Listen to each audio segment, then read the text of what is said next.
날이 참 추워졌네요. 이렇게 추워진 날씨에는 독감이 유행이잖아요. 다들 건강 조심하시기를 바랍니다. 우선 사연 이야기를 드리기 전에 간단하게 제 소개부터 드리려고 합니다. 전 전주 사는 40대를 바라보는 아직 30대인 평범한 워킹맘입니다. 워킹맘으로 한국 사회에서 살아간다는 것이 많이 힘이 들 때가 있네요. 오늘 사연은 제가 겪었던 시댁과의 이야기를 드려보고자 하는데요. 저랑 남편은 오랫동안 친구로 지내다 좋아지게 돼 연애하고 결혼까지 한 평범한 부부입니다. 남편이 워낙 내성적인 스타일이고 저는 또 굉장히 발랄한 스타일이라 솔직히 잘 맞을까 생각도 많이 했었는데 연애할 때는 남편의 그런 성격 때문에 큰 싸움 없이 넘어가곤 했던 것 같습니다. 연애하는 동안에도 큰 싸움 없이 지냈었는데 결혼하고 살아가다 보니 왜 이렇게 자잘한 싸움이 많이 있는지 잘 모르겠네요. 저희는 결혼하고 나서 오랫동안 아이가 생기지 않은 케이스였습니다. 흔히 말하는 난임 부부라고도 하죠. 난임 부부로 오랫동안 지내다 보니 지치기도 하고 포기하고 싶을 때도 많았습니다. 그럴 때마다 남편과 저는 아이를 너무 좋아했기에 서로 위로를 건네며 그렇게 지내왔던 것 같습니다. 1차, 2차, 3차 인공수정에 실패하면서 이번에 마지막으로 해보자 했던 도전에 우리 천사 같은 아들이 찾아왔습니다. 너무나 기뻤고 오랫동안 다니던 회사에 휴직계를 내면서 임신 기간 동안 좋은 거, 좋은 음식에 태교에만 집중하면서 지내왔습니다. 그러고 출산을 하고 아이를 키우면서 슬슬 회사에 복귀를 해야 하는 시기가 찾아왔습니다. 처음에는 아이 때문에 회사를 그만둘까도 생각했지만 남편도 그렇고 주변에서도 지금까지 쌓아온 커리어가 너무 아깝다고 특히 남편이 좋아하는 일을 포기하지 않았으면 좋겠다고 해 남편이 저 대신 육아휴직을 쓰고 제가 복귀를 했으니까요. 오랜만에 회사에 가서 있다 보니 참 좋더라고요. 아이를 키우는 일도 참 행복하지만 또 제가 좋아하는 일을 하고 있으니 그것 또한 행복했습니다. 그렇게 남편의 육아휴직도 끝나고 이제 아이도 어느 정도 커서 유치원을 종일반으로 바꾸면서 육아를 하게 되었습니다. 그때부터 워킹맘으로 살아간다는 게 어떤 건지 알기 시작했네요. 육아도 하고 일도 잘 해내려니 저도 갑자기 출산 후에 안 오던 육아 우울증이 오더라고요. 육아 우울증이 오면서 남편이 한 번은 저에게 물어보는 거예요. 자기가 너무 힘들면 우리 엄마한테 와서 애기 봐달라고 하면 어떨까? 용돈도 드리고 라고 하더라고요. 시댁과 저희 집은 거의 1시간 이내 거리에 살고 있어서 그건 좀 힘들 거라고 생각했는데 저희 친정은 아빠가 아프셔서 엄마가 아이를 봐줄 수 없는 상황이라 시어머니가 그나마 가장 유력했거든요. 그래서 고민 끝에 이번에 전세 계획이 끝나면서 시댁 근처로 이사를 하고 시어머님이 저희 아이를 봐주기로 하셨습니다. 저는 시어머니랑은 그렇게 친한 편은 아니었어요. 남편의 집은 시어머님, 남편의 누나, 저한테는 형님이죠. 다 근처에 살고 있어 시어머님이 형님네 애들도 어릴 때 자주 봐주곤 했다고 하길래 그렇게 하는 게 둘 다 나을 것 같아 시댁 근처로 거처를 옮겼습니다. 다행히도 아이가 할머니랑 잘 있어서 시어머니가 도와주니 또 굉장히 육아하는 면에서 편하긴 하더라고요. 아침에 제가 아이를 유치원에 보내면 어머님이 오후에 픽업해서 간식 먹여서 학원 보내시고 학원에서 오면 씻기고 저녁까지 다 해서 먹여놓으시더라고요. 그러니까 저나 남편은 편하게 집에 와서 있을 수 있어 시댁 근처로 오길 잘했다는 생각이 들기도 하였습니다. 시댁이 어렵다는 생각을 굉장히 많이 했는데 이번 계기로 이렇게 잘 지내니까 왜 진짜 그러지 못했지? 라는 생각도 들었습니다. 그래서 소정의 용돈으로 드리던 어머님에게는 아예 살림까지 해주고 있어 거의 월급 형태로 돈을 드리게 되었습니다. 그렇게 돈을 드리면서 죄송했지만 저희 집 저녁까지 늘 챙겨주시고 저도 그럴 때마다 더욱 잘해드리려고 노력했는데요. 주말이면 어머님 모시고 나가서 쇼핑이나 외식도 늘 같이 했고요. 어디 친구분들이랑 놀러 가신다고 하면 용돈도 정말 많이 드릴 정도로 저도 제 성의 표시, 마음 표시를 했죠. 또 형님도 아이가 둘이 있는데 초등학생들이라 저희 아이와 굉장히 잘 놀아주기도 하고 그러길래 저는 모든 게 지금 다 완벽하다고 생각했던 것 같습니다. 그리고 어머님이 저희 아이를 봐주신 지 한 1년이 다 되어갈 때였을까요? 제가 친정아빠가 아프셔서 남편이랑 며칠 갔다 와야 하는 상황에서 시어머님이 아이를 데리고 며칠 계셔주셨는데 와서 보니 집이 엉망진창이더라고요. 아이는 멍하니 TV만 보고 있고요. 그래서 이럴 일이 없는데 왜 그러지 싶어 여쭤봤더니 몸이 편찮으셔서 그랬다고 하시더라고요. 그래서 괜히 다녀왔구나 싶어가지고 죄송했습니다. 너무 죄송해서 어머님께 요새 몸이 많이 안 좋으신 것 같아서 보약을 한 채 지어드린다고 했어요.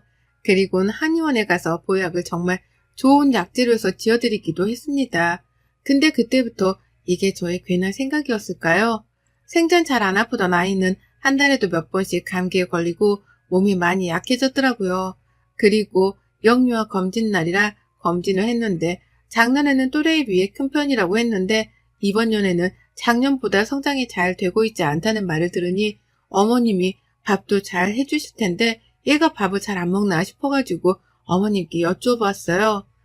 어머님, 저희 애기 혹시 밥 요새 잘 안 먹나요? 아니, 밥 2그릇씩 싹싹 먹지. 근데 영유아 검진 갔는데 성장이 좀 더디다고 그래서 걱정이 되네요. 아, 그랬니? 더 식단에 신경 써야겠다. 감사합니다. 그 뒤로도 아이가 조금씩 미세하게 달라졌다는 생각이 들었습니다. 하지만 아이들이 커가면서 성장은 어느 정도로 멈출 수도 있다고 하니까 너무 조급하게 생각하지 말자라고 생각했죠.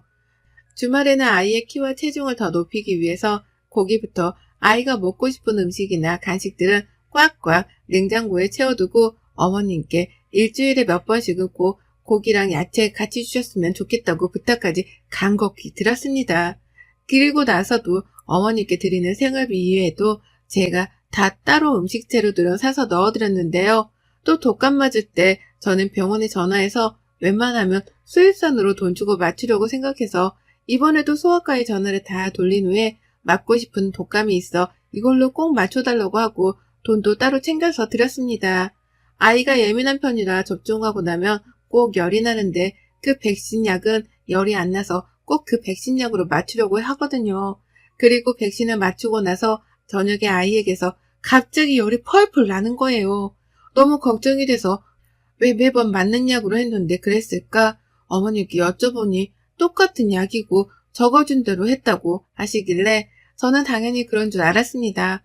아이가 자꾸만 잔병치레도 많아지고 그래서 회사에 양해를 구한 후 한 보름 정도 연차와 월차를 끌어다가 다 쓰고 쉬기로 했습니다. 다행히도 오랫동안 다니던 회사라 양해를 해주셔서 한 보름 정도는 아이랑 함께 시간을 보내기로 했는데요. 어머님도 그동안 아이를 계속 봐주셔서 자기 시간이 없으신 걸 알기 때문에 이번에 제가 쉬면서 휴가 좀 갔다 오라고 제주도 왕복 여행 티켓도 끊어드렸어요. 친구분들이랑 한 5일 정도 다녀오시라고 숙소도 다 예약해드리고요. 그리고 아이를 온전히 제가 케어하니 아이에게 미안하기도 하고 잘 못해준 것만 같은 생각에 쉬는 동안은 아이한테만 온전히 마음을 쓰면서 지냈습니다. 그러다 아이에게 엉덩이 쪽이 발진이 나서 소아과에 다녀올 일이 있었습니다. 소아과에 가서 진료를 보고 나오면서 친한 간호사 선생님이 있으셔서 선생님, 이번에 우리 아이가 백신 맨날 맞는 걸로 했는데 갑자기 접종열이 나더라고요. 그래서 엄청 애가 고생했는데 다시 독감 접종하기 너무 두렵더라고요. 라고 말씀드리니 그랬냐면서 그럼 혹시 다른 거 맞은 건 아닌지 확인해 보겠다고 하는데 선생님이 그러시는 거예요. 어머님, 아기가 맞았던 백신이 아닌데요. 이번에는 무료 독감 맞으셨네요. 네? 아니에요. 제가 분명히 그 독감이 부작용이 덜해서 그걸로 찾아봐서 맞췄는데. 근데 여기에는 이번에 다른 걸로 맞았다고 나와 있어요. 라고 하시는 거예요. 그래서 열이 난 것 같다고 하니 조금은 황당하더라고요. 분명히 어머님께 제가 그 백신 약으로 꼭 맞춰달라고 말씀드리고 돈까지 넣어서 드렸는데 다른 걸로 맞추셨다고 하니 잘 모르셔서 그랬나 싶기도 하고요. 그래도 어쨌든 헷갈리셨나 싶기도 해서 그냥 넘어갔어요. 근데 유치원에 학부모 상담이 있어서 가서 상담을 하는데 선생님이 정말 제가 생각하지도 못한 이야기를 꺼내더라고요.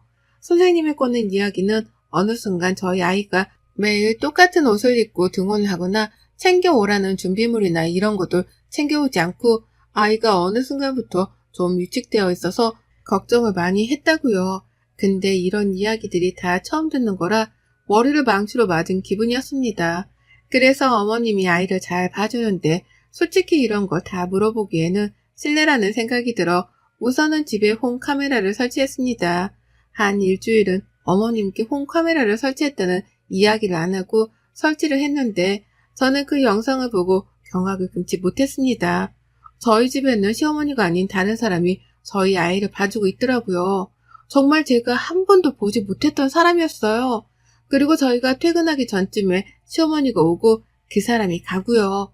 그러니까 그 영상을 보고 이거를 어떻게 해야 할까 싶어서 남편에게 퇴근하고 나서 밥을 먹고 카페에 가서 이 영상을 보여주었습니다. 남편은 그 영상을 보더니 아무 말도 안 하고 갑자기 울더라고요. 그러더니 저에게 남편이 해주는 말은 너무 충격스러워 말을 하지 못했는데요. 여보, 미안해. 사실 지금 어머님 진짜 엄마는 아니야. 아빠가 나 어릴 때 재혼했던 새어머니야. 근데 자기한테 말 안 한 건 엄마가 어릴 때 나를 키우기도 했고 나도 진짜 엄마처럼 알고 살았기 때문에 그런 말을 하는 거를 원치 않으셔서 말을 못했어. 엄마가 왜 그런 행동을 한지는 모르겠는데 이대로 용서할 수는 없을 것 같아. 라고요. 시어머니는 남편의 새어머니였고 우선 시어머니에게 이 이야기를 하기 전에 우리 집에 오는 그 사람을 먼저 만나야 할 것 같았습니다. 또 홈카메라로 보았을 때 시어머니가 나가고 그 사람이 집으로 들어와서 집안일을 하길래 바로 집으로 들어갔습니다. 저를 보고 갑자기 놀라더군요. 그래서 제가 누구세요? 라고 하니 아무 말도 못하는 거예요. 근데 심지어 그 사람은 한국 사람도 아닌 조선족 사람이었습니다. 한국말이 서투른 것 같아서 어떻게 된 거냐고 물으니 자기는 그냥 아이 봐주는 거랑 집안일 하는 걸로 취업을 한 거고 돈은 얼마를 받냐고 물으니 제가 어머니께 드리는 4분의 1도 안 되는 금액을 주고 있더라고요. 어머님은 저에게 생활비를 받고 그 생활비에서 조금 떼어 그분께 드리고 제가 집에 들어오면 자기가 있는 척 했던 거더라고요. 처음부터 그랬던 건 아닌 것 같고 한 반년 정도 그랬다고 하더라고요. 그 사람이랑 이야기했던 것들을 다 녹화하고 홈카메라에 있었던 영상들도 확보하고 어떻게 말을 해야 할까 고민하다가 홈카메라로 둘이 바꾸는 순간에 제가 집 앞에 서 있었습니다. 시어머니는 놀라 저보고 언제 왔냐고 말하길래 자기가 아파서 아이를 봐줘야 하는데 못 그래서 친구에게 잠깐 부탁을 했다는 변명을 하시길래 알겠다고 하고 우선 그분은 보내고 거실에 앉아 그분과 대화한 녹음 내용들과 영상들을 제가 다 보여드렸습니다. 처음에는 계속 변명만 하시더니 그 영상과 내용들을 보니 갑자기 눈물을 뚝뚝 흘리시더라고요. 아니 그게 아니라 내가 너무 몸이 안 좋은데 애는 봐야 하고 그러다 보니 나도 모르게 몇 개월만 사람을 쓰면 좋겠다 싶어서 그랬는데 너무 미안하구나. 정말 면목이 없구나. 라고 하는 어머님께 드린 생활비 카드 내역을 다 보여드렸습니다. 제가 어머님이 집안 살림을 다 해주셔서 생활비 외에도 카드를 드렸는데 그 카드는 문자를 뜨게 제가 안 해놓았다고 편하게 쓰셔도 된다고 말씀을 드렸던 적이 있는데 그게 남편이 해놓은 줄 알고 아예 그 생활비 카드라고 드린 명목에 마트를 몇 번 잊지도 않고 뭐 놀러간 흔적들이 굉장하더라고요. 백화점, 마사지샵, 고급 일식집 뭐 등등 카드는 어머님 혼자 쓰셨는데 거의 이번 달은 400만 원 가까이 나왔으니까요. 그걸 보여드리니 뭐 할 말이 없으신지 이제는 적반하장으로 나오시는 거예요. 아들이나 며느리가 그거 해줄 수도 있지 뭘 그러냐면서 너 왜 이렇게 깐깐하게 구냐고 그러시더라고요. 그래서 제가 오히려 되물었어요. 어머님, 제가 아이 독감 맞춰달라고 10만 원 봉투에 넣어서 드렸는데 아이는 무료 독감 맞추셨던데 그럼 그 돈은 또 어디에 쓰셨어요?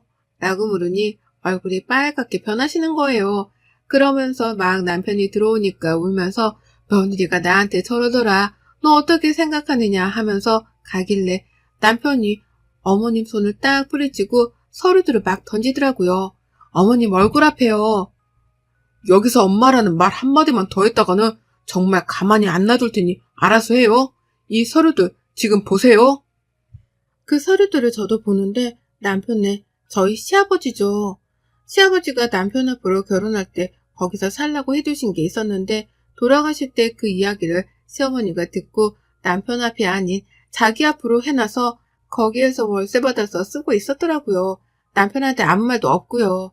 그러니까 남편이 어느 정도 짐작은 했는데 그래도 그것도 다시 찾아오려고 소송을 걸고 아버님이 그거에 대해서 쓰고 가신 게 있었는데 아프실 때 명의를 시어머니가 몰래 변경해놓은 그런 것도 포착되어서 변호사 선임해서 소송할 거라고 이야기하더라고요. 그때서야 그 시어머니는 자기의 상황을 인지했는지는 모르겠지만 미안하다고 니네가 다 크면 주려고 했다. 이런 말도 안 되는 소리를 했지만 남편은 정말 처음으로 시어머니에게 소리를 고래고래 지르면서 말도 안 되는 소리 하지 마시고 지금까지 월세 받은 돈 다 토해내고 저희한테 생활비 받아간 거 6개월치도 다 토해내셔라. 사기죄로 들어가서 남은 인생 감방 사시려고 생각하시는 거 아니라면 제가 이야기했던 것들 다 지켜서 하라면서 빼곡하게 적어서 주더라고요. 시어머니는 어떻게 이럴 수 있냐면서 막 난리치고 남편은 더 이상 한마디만 더 하면 남아있던 정도 정말 없어질 것 같으니 준비 다 되시면 말씀하셔라 라고 했습니다. 그 뒤로 시어머니는 저에게도 전화와서 설득하라고 문자도 보내셨지만 다 씻고 남편 앞으로 있었던 아파트 명의는 남편으로 바꾸고 월세 받은 돈은 지금 없다며 배째라는 식이네요. 그래서 결국에는 변호사 선임해서 소송으로 가기로 했어요. 몇 달 정도를 소송한 결과 남편 쪽이 더 유리해 승소했고 시어머니라고 하고 싶지도 않네요. 근데 소송하면서 나오는 것들은 지금까지는 아무것도 아닌 일들이 많았습니다. 시어머니는 재혼해서 아버님 몰래 자기 앞으로 해놓은 것도 많았고 심지어 자기 딸 앞으로도 명의 변경 해놓은 것도 나왔어요. 아버님이 아플 때 다 자기가 몰래 그렇게 진행시킨 것들이 많았더라고요. 그때는 남편이 어려서 그런 거 잘 몰랐는데 커가니까 어느 정도 알 때쯤 의심은 했지만 그래도 자기를 키워준 사람이었기에 참고 살아야겠다고 생각했지만 이번 아이 일로 지금까지 쌓아둔 것들이 커져서 이렇게까지 하게 되었던 것 같네요. 시어머니는 정말 빈털터리로 쫓겨나게 되었고 지금은 그 자기 딸네 가 있는 걸로 알고 있어요. 자기는 돈 못 준다고 배째라는 식인데 그렇게 되면 나중에 문제가 더 커질 거라고 생각해서 그런지 선처를 바란다는데 남편과 저는 선처해줄 생각이 없어서요. 남편과의 일이 어느 정도 마무리되고 시아버지 납골당에 다녀왔어요. 남편은 한참을 그 앞에 서서 눈물을 훔치더라고요. 그리고는 자기를 낳아준 엄마를 한번 꼭 만나고 싶다고 저에게 이야기하길래 저는 당신이 괜찮으면 한번 꼭 찾아보라고 해서 이번에 수소문 끝에 남편은 이제 정말 친어머니를 만나게 되었습니다. 저는 안 나가고 남편만 갔다 왔는데 시아버지가 젊은 적에 바람이 나서 새어머니를 만난 거였습니다. 그래서 아이만이라도 자기가 키우겠다고 했는데 시아버지가 그건 절대 안 된다고 해. 그때는 어머님이 힘도 없고 돈도 없어서 데려오지 못해서 늘 몰래 가서 남편을 보고 왔다고 했나봐요. 그러다가 그 새 시어머니가 남편네 친어머니한테 다시 찾아오지 말라고 그게 더 아이한테 상처 주는 일이라고 해서 그 다음부터는 보고 싶은 마음도 남편을 위해 늘 안고 사셨다고요. 그리고 더 놀라운 사실은 저희 결혼식에 오셨대요. 잠깐이었지만 결혼한다는 소식을 듣고 안 올 수가 없어서 어두울 때 보고 가셨다고 하시더라고요. 얼마나 마음이 아프셨을까요? 남편은 그 과거를 다 알고 나니 엄마를 부둥켜 안고 한참 울었다고 하더라고요. 저희 남편 참 불쌍한 인생을 살았네요. 이번에 저도 정말 시어머니를 만나 아이와 남편과 함께 배웠는데요. 한눈에 봐도 어머님과 남편이 닮아있는 게 보여서 정말 울컥했네요. 저희 아이를 보고 어머님은 너무 예쁘다고 이런 시간이 올 줄 몰랐다고 하시는데 서로 오해가 있어 먼 길을 돌고 돌아서 만난 모자의 인연이 안타깝기도 하고 이제 남편도 어머님도 행복하게 지내시길 바라는 마음에 저희 가족 이야기를 사연으로 보내보았습니다. 그럼 새엄마였던 시모는 어떻게 되었냐고요? 법원에서 이야기했던 금액 모두 상환하느라 아버님이 그 새엄마였던 시모에게 마지막으로 남겨주신 아파트까지 팔아서 받았습니다. 그래서 지금은 갈 곳이 없어 아직도 딸네 집에 얹혀 사는 것 같아요. 돈도 다 잃고 자식도 잃고 며느리도 잃었네요. 그분은 그래도 남편은 자기를 지금까지 키워줬기 때문에 더 이상은 가지 않을 거라고 나중에 술 한잔 먹으며 이야기를 꺼내더라고요. 그리고 시댁 근처에 살았던 저희는 다시 원래 살던 곳으로 돌아와 새로운 삶을 시작했습니다. 이번에는 아이를 위해서 제가 회사에 휴직계를 낼 수 있어 휴직계를 내기로 했고 주말에는 남편과 시어머님과의 만남이 있어 만나서 맛있는 음식도 먹고 이번에 어머님 생신이라 처음으로 가족 다 같이 제주도에 놀러 가기로 했네요. 다시 시작하는 저희 가족에게 많은 응원을 부탁드리겠습니다. 여러분의 생각은 댓글로 남겨주세요. 오늘도 시청해 주셔서 정말 감사합니다.